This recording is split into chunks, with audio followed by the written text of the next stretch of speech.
afternoon. My colleagues and I remain squarely focused on achieving our dual mandate goals of maximum employment and stable prices for the benefit of the American people. The U.S. economy expanded at a solid pace last year and is coming into 2026 on a firm footing. While job gains have remained low, the unemployment rate has shown some signs of stabilization, and inflation remains somewhat elevated. In support of our goals, today the Federal Open Market Committee decided to leave our policy rate unchanged. Having lowered our policy rate by 75 basis points over the course of our previous 3 meetings, we see the current stance of monetary policy as appropriate to promote progress toward both our maximum employment and 2% inflation goals. I will have more to say about monetary policy after briefly reviewing economic developments. Available indicators suggest that economic activity has been expanding at a solid pace. Consumer spending has been resilient, and business fixed investment has continued to expand. In contrast, activity in the housing sector has remained weak. The temporary shutdown of the federal government likely weighed on economic activity last quarter, but these effects should be reversed as the reopening boosts growth this quarter. In the labor market, indicators suggest that conditions may be stabilizing after a period of gradual softening. The unemployment rate was 4.4% in December and has changed little in recent months. Job gains have remained low. Total non-farm payrolls declined at an average pace of 22,000 per month over the last 3 months. Excluding government employment, private payrolls rose at an average pace of 29,000 per month. A good part of the slowing in the pace of job growth over the past year reflects a decline in the growth of the labor force due to lower immigration and labor force participation, though labor demand has clearly softened as well. Other indicators, including openings, layoffs, hiring, and nominal wage growth, show little change in recent months. Inflation has eased significantly from its highs in mid-2022, but remains somewhat elevated relative to our 2% longer-run goal. Estimates based on the Consumer Price Index indicate that total PCE prices rose 2.9% over the 12 months ending in December, and that excluding the volatile food and energy categories, core PCE prices rose 3.0%. These elevated readings largely reflect inflation in the goods sector, which has been boosted by the effects of tariffs. In contrast, disinflation appears to be continuing in the services sector. Near-term measures of inflation expectations have declined from last year's peaks, as reflected in both market and survey-based measures. Most measures of longer-term expectations remain consistent with our 2% inflation goal. Our monetary policy actions are guided by our dual mandate to promote maximum employment and stable prices for the American people. At today's meeting, the committee decided to maintain the target range for the federal funds rate at 3.5% to 3.75%. Since last September, we have lowered our policy rate 75 basis points, or 0.75 of a percentage point, bringing it within a range of plausible estimates of neutral. This normalization of our policy stance should help stabilize the labor market while allowing inflation to resume its downward trend toward 2%, once the effects of tariff increases have passed through. We are well positioned to determine the extent and timing of additional adjustments to our policy rate based on the incoming data, the evolving outlook, and the balance of risks. Monetary policy is not on a preset course, and we will make our decisions on a meeting-by-meeting basis. To conclude, the Fed has been assigned 2 goals for monetary policy: maximum employment and stable prices. We remain committed to supporting maximum employment, bringing inflation sustainably to our 2% goal, and keeping longer-term inflation expectations well anchored. Our success in delivering on these goals matters to all Americans. We at the Fed will continue to do our jobs with objectivity, integrity, and a deep commitment to serve the American people. Thank you. I look forward to your questions. Hi, Chris Rugaber at Associated Press. Thank you. I wanted to ask that, you attended the Supreme Court hearing last week on the Lisa Cook case, and Treasury Secretary Scott Bessent criticized that as political. Can you say why you attended and what you would say in response to the Secretary's criticism? So let me start with, I don't respond to comments by other officials, whoever they may be. It's just not appropriate to do that. I will tell you why I attended. I would say that that case is perhaps the most important legal case in the Fed's 113-year history. And as I thought about it, I thought it might be hard to explain why I didn't attend. In addition, Paul Volcker went to a Supreme Court case famously in, I guess, 1985 or so. So it's precedented, and I thought it was an appropriate thing, and I did it. Great. And then just quickly follow on the job market. You mentioned last month that the household survey might be distorted, and you also mentioned the potential for overcounting jobs, which would suggest that we're still in a negative hiring pace. So do you see the drop in the unemployment rate as solid? And what's the basis for saying that things have stabilized? Thank you. So, yeah, really two questions. One is, so we're getting through the distortions in the data from the shutdown. However big they were in November, they're smaller in December. So we're getting to a place where they're no longer material. They're still there, but it's a tweak here and there. The reason why we changed the statement, let me pull it out, was simply it used to say that judges that downside risks to employment rose in recent months. So we saw data coming in which suggests some signs of stabilization. I wouldn't go too far with that, but some signs of stabilization. There are also some signs of continued cooling, and so we thought that was no longer an accurate description of the data. In addition, the outlook for economic activity has clearly improved since the last meeting, and that should matter for labor demand and for employment over time. So for those two reasons, we thought we would take that language out of the statement.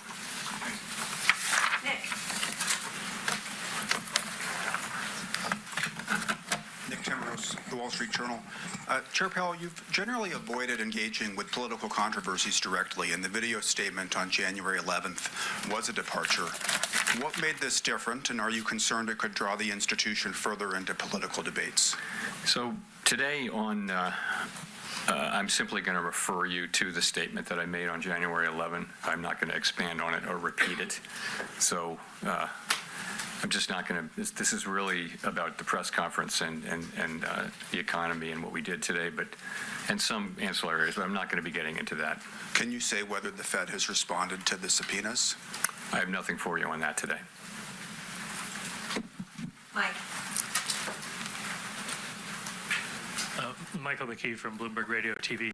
Have you made a decision on whether you would remain as a governor of the Federal Reserve? And if so, would you tell us what it is? And if not, when might we anticipate a decision? No, and I really, once again, have nothing for you on that today. That either. Why would you want to leave it all under the circumstances? Again, I don't want to get into this. It's not something I'm. There's a time and place for these questions, but not something I'm going to be getting into today. Thank you. Thank you. Claire Jones, Financial Times. Thanks a lot for taking my questions. In another one that might, lead to a similar answer. We've seen quite big movements in the dollar over recent days. What do you think is driving the U.S. currency lower?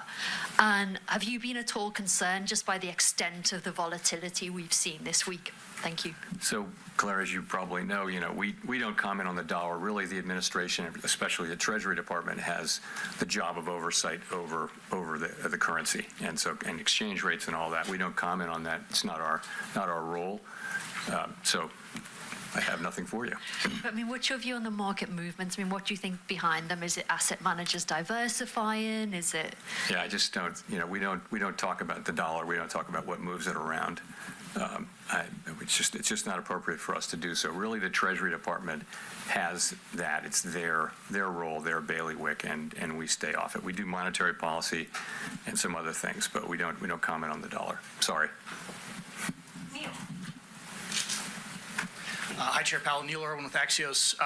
Obviously, no SEP in this meeting, but in light of the slight firming up of the language around growth in the labor market in the statement, should we assume that the timeline for any further rate cuts is pushed back compared to what people might have thought in December? Well, first of all, if you look at the incoming data since the last meeting, clear improvement in the outlook for growth. The data have come in, and sentiment, the beige book, everything comes in suggesting that this year starts off on a solid footing for growth.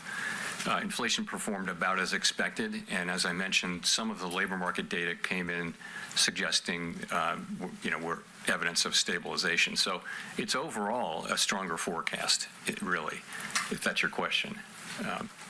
I'm not sure I answered your question. But in terms of timing or pacing of any additional easing? So we haven't made, what we'd say about this was that after this meeting, after the 3 recent rate cuts, we're well positioned to address the risks that we face on both sides of our dual mandate, and we'll continue to make our decisions meeting by meeting based on the incoming data, the implications for and the outlook and the balance of risks. Haven't made any decisions about future meetings, but the economy is growing at a solid pace. The unemployment rate has been broadly stable, and inflation remains somewhat elevated. So we'll be looking to our goal variables and letting the data light the way for us. Steve. Steve Leisman, CNBC, and sticking with questions you might answer. Thank you. You had previously, I believe, described the current policy rate being at the higher end of neutral. And if you look at the longer run, the SEP and the longer run rate, 16 of 19 officials are actually below there on their long run. Is the Fed still in a process of bringing it down towards a middle range of neutral? And what would it take to get there? So the count I did was that 4 of the 19 were at or above that. Maybe I missed by 1, but I thought it was 4. And if you look at the dealer survey, it was 10 out of 58 where we're at or above. So you're right. It's the higher end of the range. What we say is it's within the range of plausible estimates. This is the higher end of that range, but so for some people they think it's neutral. I think, and many of my colleagues think, it's hard to look at the incoming data and say that policy's significantly restrictive at this time. It may be sort of loosely neutral, or it may be somewhat restrictive. It's in the eye of the beholder, and of course no one knows with any precision. So you got to follow up. I get what you're saying, but some officials have described the Fed being in a mode of bringing it down eventually over time. Are you still in that mode, or is this a place to hang out? Yeah, no, I would say if you look at the SEP from December, most people had additional normalization. But at the same time, we've done a lot of the process of normalizing. A good piece of it is done with 75 basis points, and before that, 100. It's 175 basis points we've cut since we began cutting in September of 2024. So you've moved now to, Fed funds is running just a little below 3.65%. So you've moved a good way, and we think we're well positioned here to watch how the economy performs, look at the data. We're not making decisions about future meetings, but we do think we're well positioned after those 3 cuts to let the data speak to us. Amira. Thank you, Chair Powell. Mara Mokway from Bloomberg News. To what extent did the committee discuss the possibility of cutting at this meeting or in March? And how are you all thinking about the conditions that would merit another rate cut? Is there broad agreement on the committee about what it would take? So there was broad support on the committee for holding today. Broad, I would say, including among non-voters. So that's where that was. Of course, some people did want to cut and dissented, but committee pretty broadly for holding today. we're not trying to articulate a test for when to next cut or whether to cut at the next meeting. What we're saying is we're well positioned as we make decisions meeting by meeting, looking at the incoming data, evolving outlook and all that. And, we're in a position where, we still have some tension between employment and inflation, but it's less than it was. I think that the upside risks to inflation and the downside risks have probably both diminished a bit. So, we'll be looking at that. It's about how you weigh the risks to the two goals and how big those, and quantify them. And so there are different views on the committee, and, we'll find our way forward as the data evolve.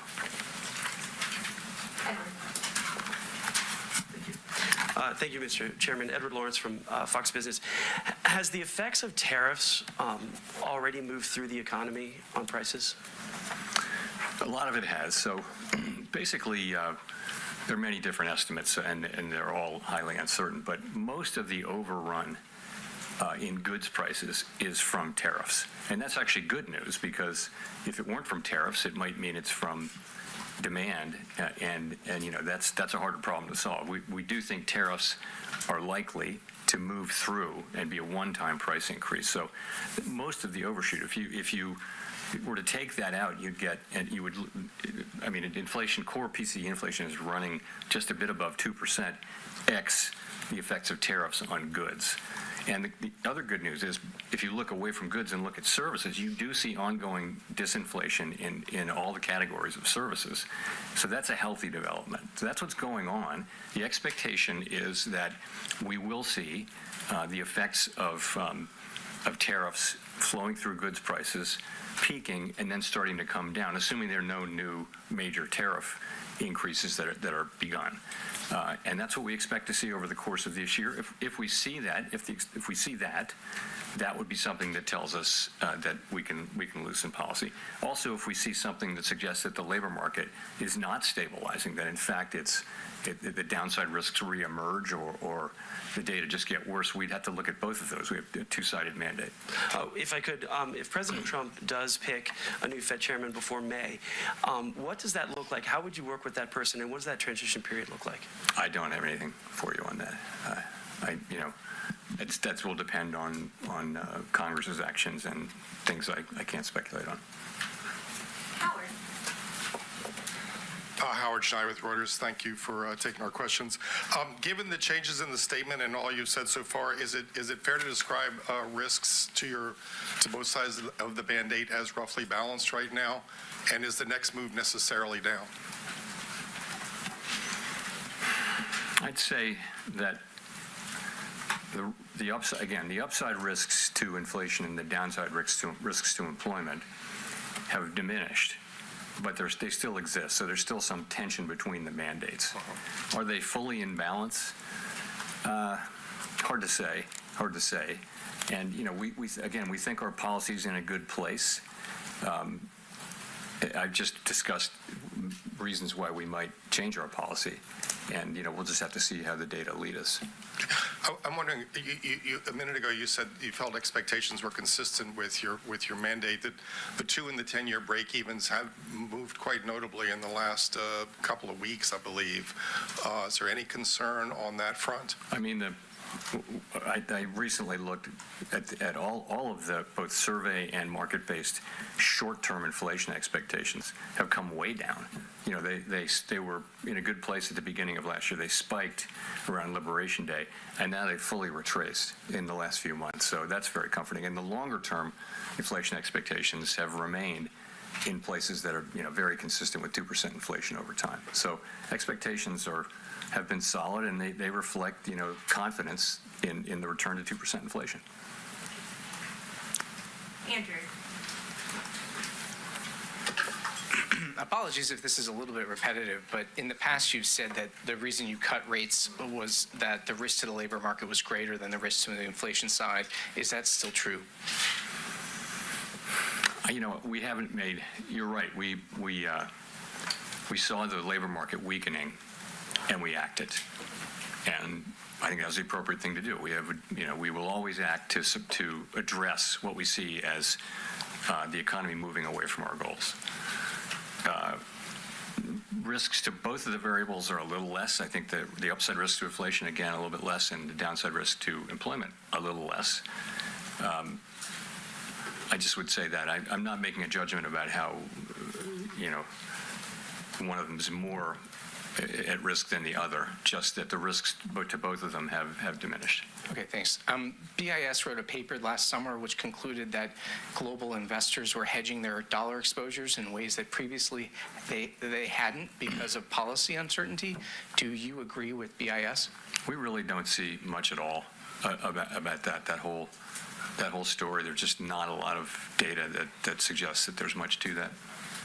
Thanks. Anna Swanson with the New York Times. Can you talk more about what you would need to see in the labor market to conclude it's time to resume easing?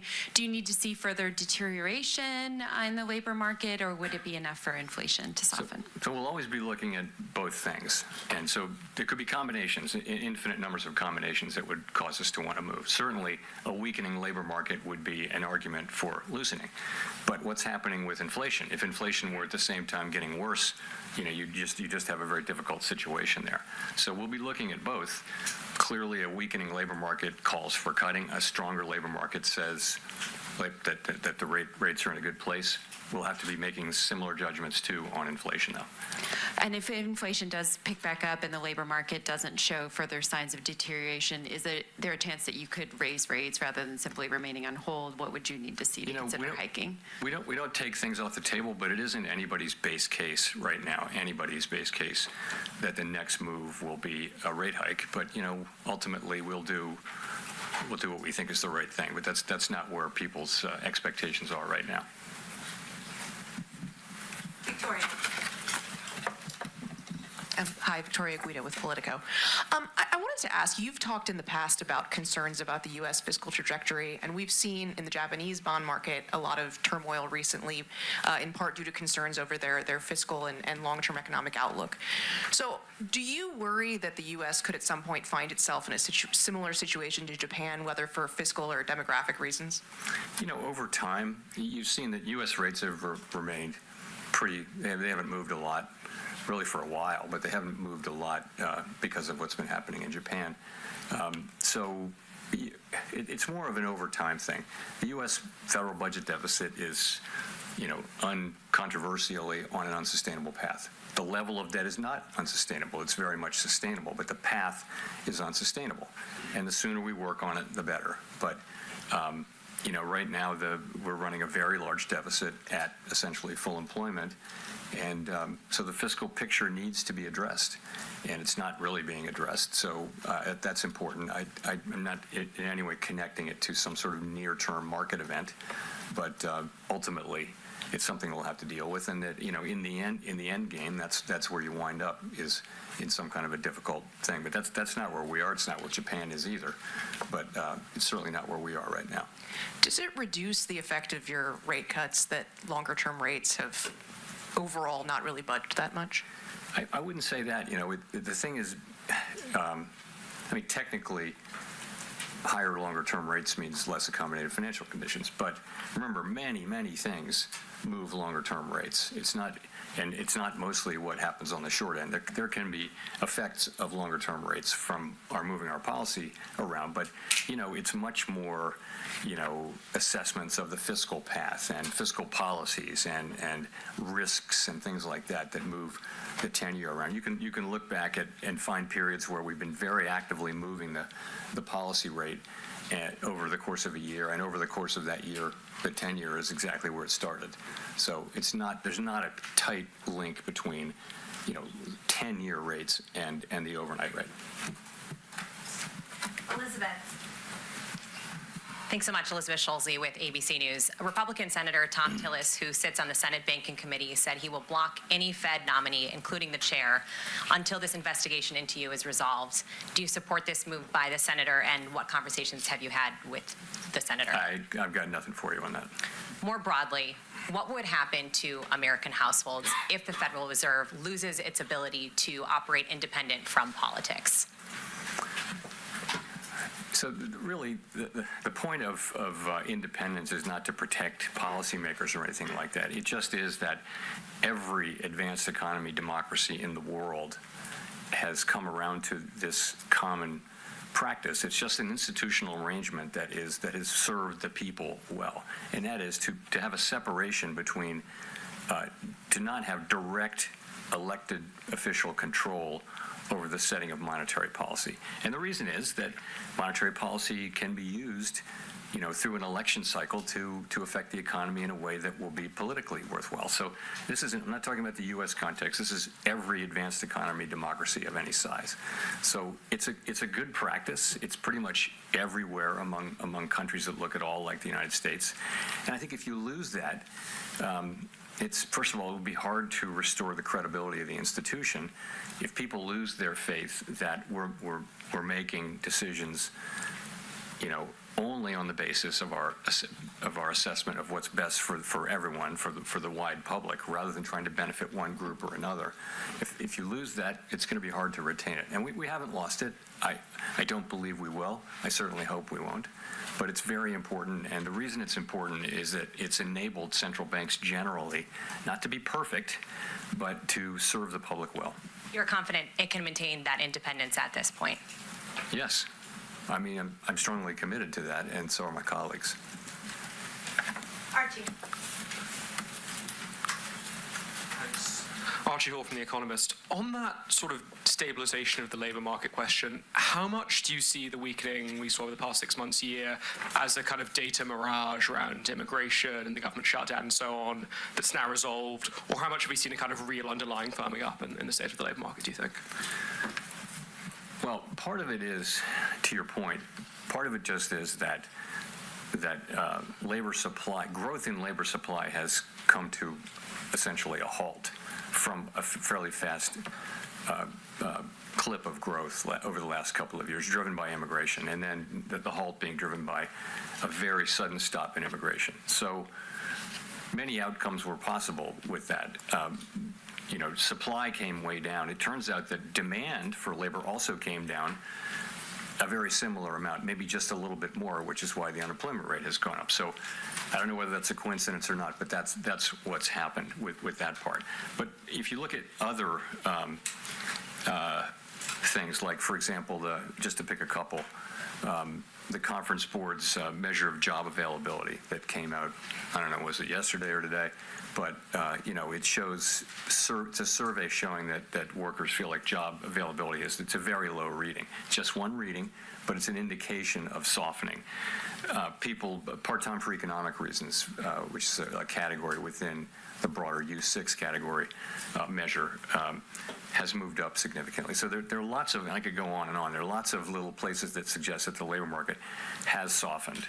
But you're right, part of payroll jobs softening is that both the supply and demand for labor has come down. Growth in those two have come down. So that makes it a difficult time to read the labor market.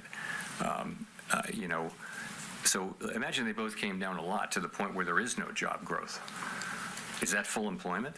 In a sense, it is. If demand and supply are in balance, that you could say that's full employment. At the same time, do we really feel like that's a maximum employment economy? It's very challenging and quite unusual situation. Thanks. And one more on growth and the kind of strong growth outlook, or strengthening growth outlook you're now seeing. How much of that is the fiscal stimulus we're seeing from the beautiful bill, the tax cuts, and all of that? So you're seeing it already. You don't have much of the fiscal. I think the outlook, you're right. It's financial conditions, and it's fiscal policy for 26. But you've got strong consumption that's been happening before financial conditions have been supportive, but before the fiscal effects really are shown. So essentially, the economy has once again surprised us with its strength, not for the first time. And consumer spending, although it's uneven across income categories, but consumer spending overall numbers are good, and we're benefiting from the AI build out of data centers. That's another thing we're benefiting from. But economy overall, the growth is on a solid footing. It looks like, and it's not just those things. It's just the consumer is filling out surveys that sound really negative and then spending. So there's been a disconnect for some time between downbeat surveys and reasonably good spending data. Thanks, Chair Powell. Christine Romans from NBC News. You talked about how consumer spending is uneven. The president calls inflation defeated and solved. The FOMC says it's a somewhat elevated inflation. But you talked about those customer survey or those consumer sentiment surveys and public opinion polls that show that most families say the cost of living is still issue number one. What is the conversation around the table with your colleagues about how wealthier consumers seem to be driving so much of the economy, and why so many families still feel like they just can't make ends meet after 5 years of rising prices? What is that discussion like? So a couple things. One, there's something to it in that we know that higher income households that tend to own real estate and tend to own stocks, securities, and those assets have been going up in value, and increases in wealth do support spending over time. So, and that's clearly a part of the story. We also know that for some time now, for a year or more, we've been hearing from retailers, for example, that serve lower income customers, whether it be food or the big box stores or anything. They're saying the same thing, which is our consumers are looking to economize. They're trading down from brands, and they're buying less, and it's changing their buying habits and that kind of thing. So we're seeing that, and that is a reality of what we're seeing. They're still consuming, but they're feeling it in a different way. I would say more broadly on affordability, we have a vast network through the reserve banks and also through the Board of Governors, where we talk to small and large businesses and households, and so we do hear a lot about affordability, and we take that very seriously, and we take it to heart, because one of our jobs is price stability, and so the best thing we can do for people who are feeling that squeeze is to keep inflation under control, and frankly, to finish the job of getting inflation back down to 2%. You mentioned the AI build-out as being positive for economic growth this year. I wonder, as you look at the weakest year last year for job creation of a non-recession year since like 2003, are you concerned about AI maybe supplanting more entry-level work and entry-level jobs, and how does that play into what you're watching about the labor market? So everyone, of course, is watching AI and the deployment and, trying to understand exactly what's happening. And there's a wide range of possibilities. It's hard to say. And of course, anyone who uses it is amazed at what it can accomplish, right?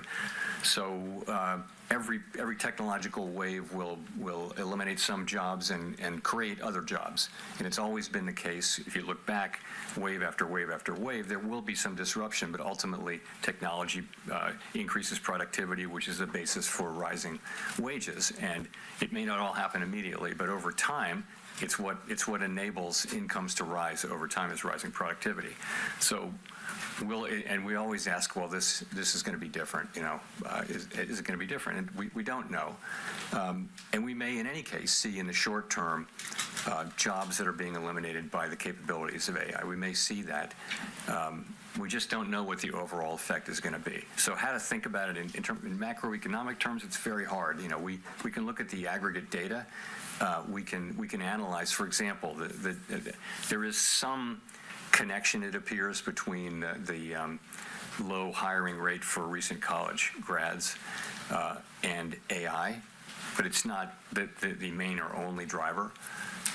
You hear large companies, though, many of them saying that they either won't be hiring for some time, or that they're hiring less, or that they're laying people off, and they tend to refer to AI when they do that. So we're all watching and learning, and it could certainly have pretty significant effects on the economy, the workforce, and our society. We don't really have the tools to address the concerns that may arise, but we have a lot of people who focus on analyzing it and try to understand what the macroeconomic implications are, which is our job.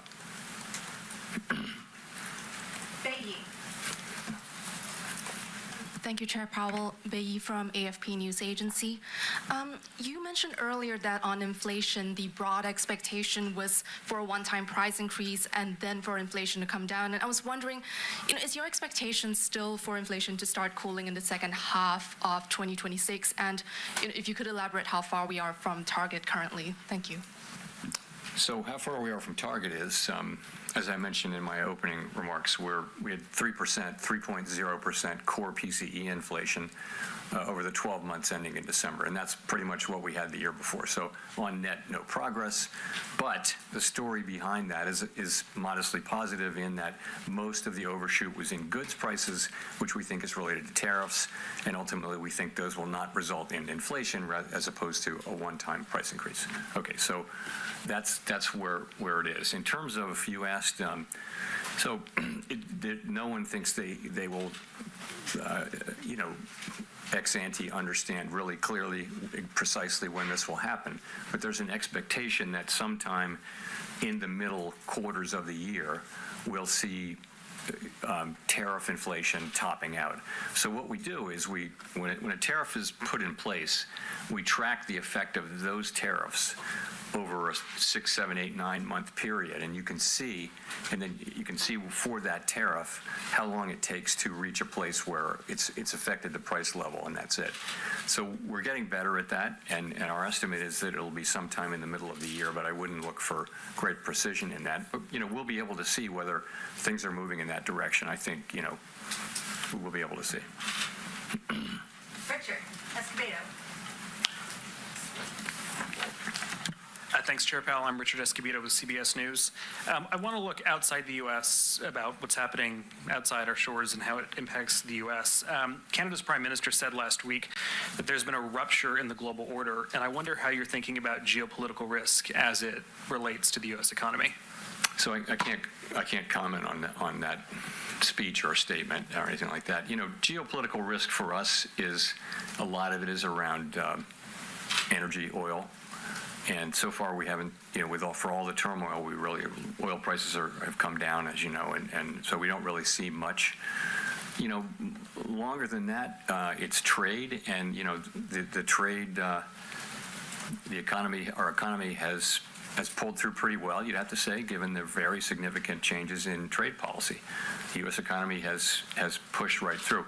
Partly that is that the way that what was implemented was significantly less than what was announced at the beginning. In addition, other countries didn't retaliate, and in addition, a good part of it hasn't been passed through to consumers yet. It's being taken by companies that stand between the consumer and the exporter. So that's where that is. Jennifer. Thank you, Chair Powell. Jennifer Schonberger with Yahoo Finance. With third quarter GDP growing at 4.4% and the fourth quarter expected to have a 5 handle on it as to what the Atlanta Fed is predicting, at a time when you had a government shutdown and we thought that was going to shave off some growth, you've also got the fiscal tailwinds you've talked about, big tax refunds coming, potential tariff dividend. How could you cut rates and not spur inflation in that environment? Well, we didn't cut rates today, but it depends on how fast potential output is growing, right? I'm just asking in principle. I'm not saying this is what's happening, but there's growth and there's how fast the potential is growing, and at a time of high productivity growth, potential output is rising. So it really matters whether potential output is growing as fast as actual output, and it would matter over time. The numbers you cite were for quarters, and quarterly GDP is, you need to look at 12 months because quarterly GDP can be very lumpy. GDP was negative in the first quarter last year, so the overall, over the year, the numbers were nothing like that. It was more in the mid-2s for the year. And how do you explain the divide right now between strong economic growth and the job market? Is it productivity that's filling the gap? And is productivity being driven by AI at this point? So there has been, you're right, there has been a divide of solid growth, but what looked like a weakening labor market. And that can be explained by rising productivity. But I would say we do see signs of certainly of the unemployment rate stabilizing. So it may be we're seeing the beginning of the resolution of those two things. Also, as you probably know, the lore is that when GDP and the labor market get into an argument, in the end, the labor market data is more reliable. GDP data is just very hard to collect and understand, but nonetheless, I think we may be seeing that tension resolving a little bit. Too soon to say with any confidence, though.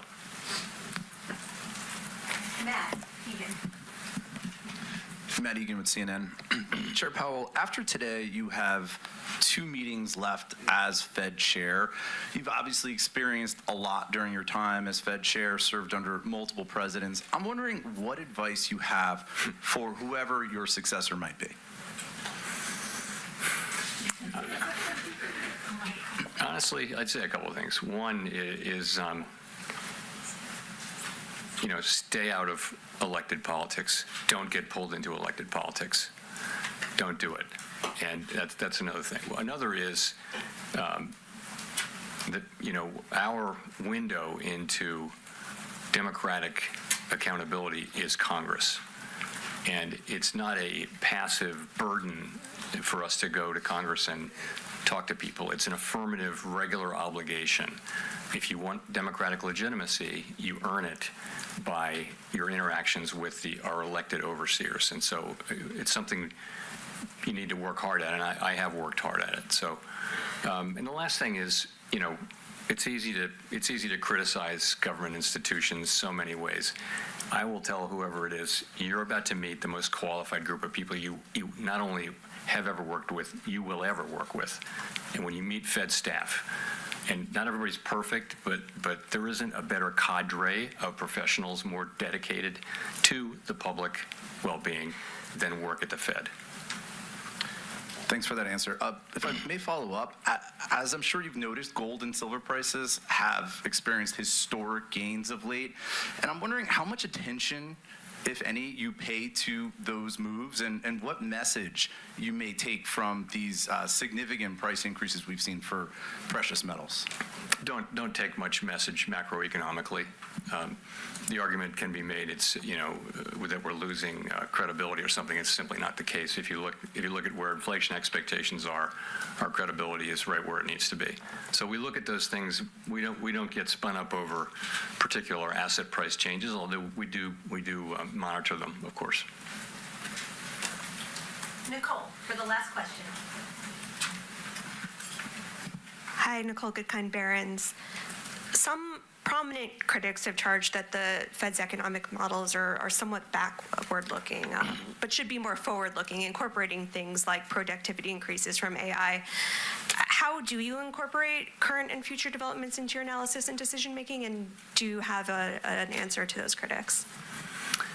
Yeah, so by and large, those criticisms, as somebody on the inside, they just don't make sense, and I'll tell you why. Every FOMC participant writes down a forecast every quarter, right? The summary of economic projections, and that's the basis for how we think about the economy. So, and the other thing is,